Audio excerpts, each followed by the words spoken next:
Just when you thought it wasn't going to happen, the fans' voices were heard and Zack Snyder's cut of Justice League will be with us. But it's where the film will be released that is the interesting part. So let's talk about it, you and I.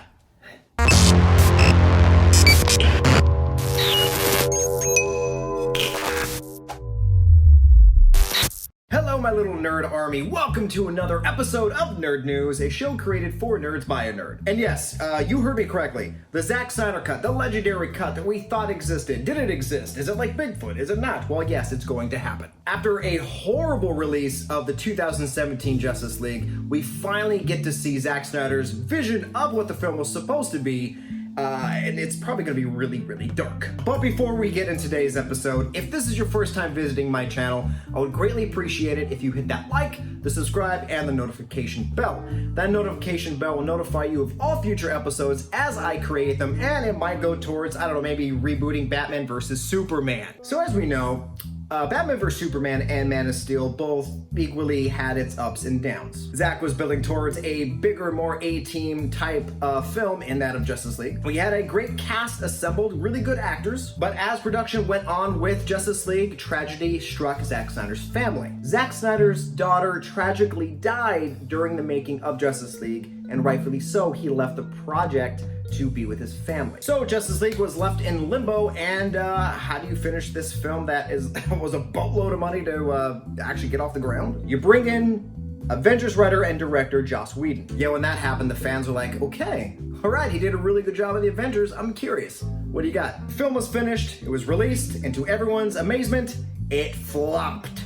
Joss Whedon not only turned his back on the dark and serious tone that Zack was trying to come across, but he added really lighthearted moments that didn't really fit into the story at all. It was just awkward to watch, like the Russian family at the end of the movie. It just made no sense. So the film was just hated by everyone, but there was a rumor, a small little rumor, that a certain Zack Snyder director's cut was just there, hanging out, waiting to be released into the wild. Now we fast forward to today, and this is where we are. Now, the reason why the Snyder Cut actually got to see the light of day is because of you and I, the fans. Not just the fans of the film, but the actual cast of Justice League wanted to see the cut of the movie as well. And so it leads us to today. HBOMAX has landed Justice League, the Snyder Cut, guys. So it's going to come out in 2021, so it's going to be a little bit away, but not too far away. But a lot of the fans have been waiting a long time for this.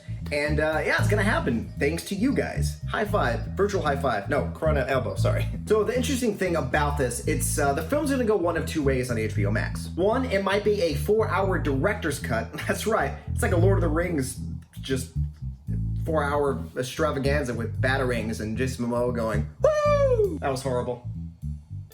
That was a bad Momoa. Or two, it's going to be cut into 6 episodic episodes, which I think would work a lot better than just a really, really long director's cut. But, you know, we sat through all of the Lord of the Rings, so we'll probably sit through this. So the production of this new release, they're actually going to film and score a couple of new things. Because, you know, they can. The cut's gonna include re-editing, new score, a couple of new scenes, and it's gonna be roughly between 20 to 30 million for these changes and additions. And it's interesting because when Justice League first came out, it didn't make nearly enough money as it needed to in order to, you know, break even in the box office. The film hit 658 million, and that's really, really low. That didn't even break even for them, so they lost money on the production. So they'll probably get that money back solely off of this release on HBO Max. Now, not just the cut of the film of what Snyder's vision for the movie was, there was a lot cut out on the cutting room floor. Joss Whedon was just sitting there with scissors going, nah, no, there's no Tony Stark in this one. So let's go over just a couple of things that were cut from the cutting room floor that we will probably see in the Snyder Cut. As far as villains go, he was teased in Batman vs. Superman and also in Justice League in that of the villainous Darkseid, aka the opposite of Thanos. Essentially, it's DC's Thanos, let's just say it. So after Joss Whedon took over the project, he trimmed the movie down a lot.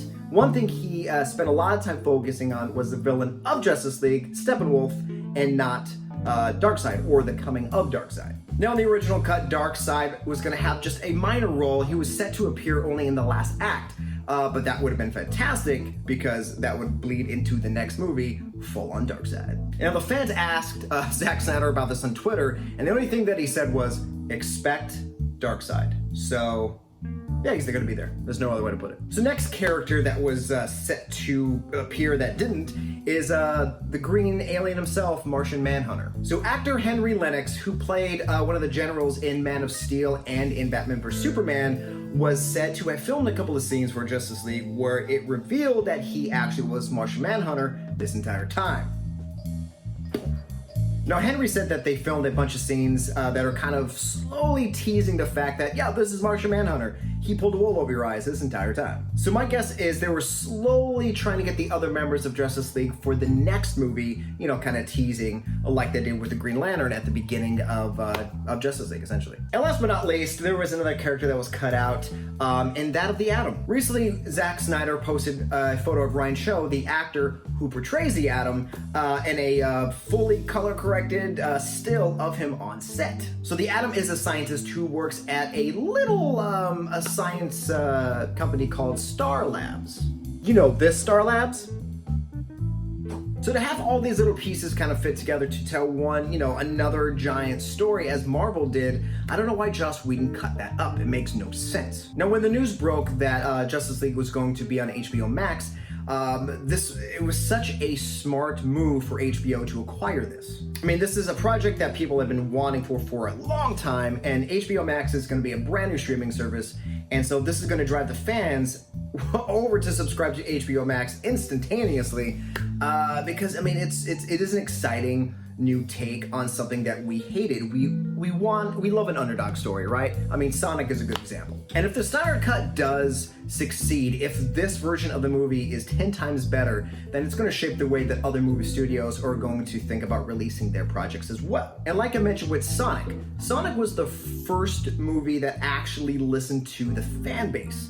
And in turn, it turned that movie into a flop, into the highest grossing video game movie to date. But only time can tell, folks, if this is going to be a hit or a miss. If it's a miss, they have Wonder Woman lined up next to come out, which Wonder Woman, I think, is the best DC movie so far, so at least they have that to go off of. But let me know, guys, in the comments below if you were excited for the Snyder Cut, or if you're even just excited for HBO Max. But thank you guys for hanging out with me, and until next time, remember, if Sonic the Hedgehog can go from bad to great, then so can Superman's CGI chin. Oh, that chin haunts me. Oh.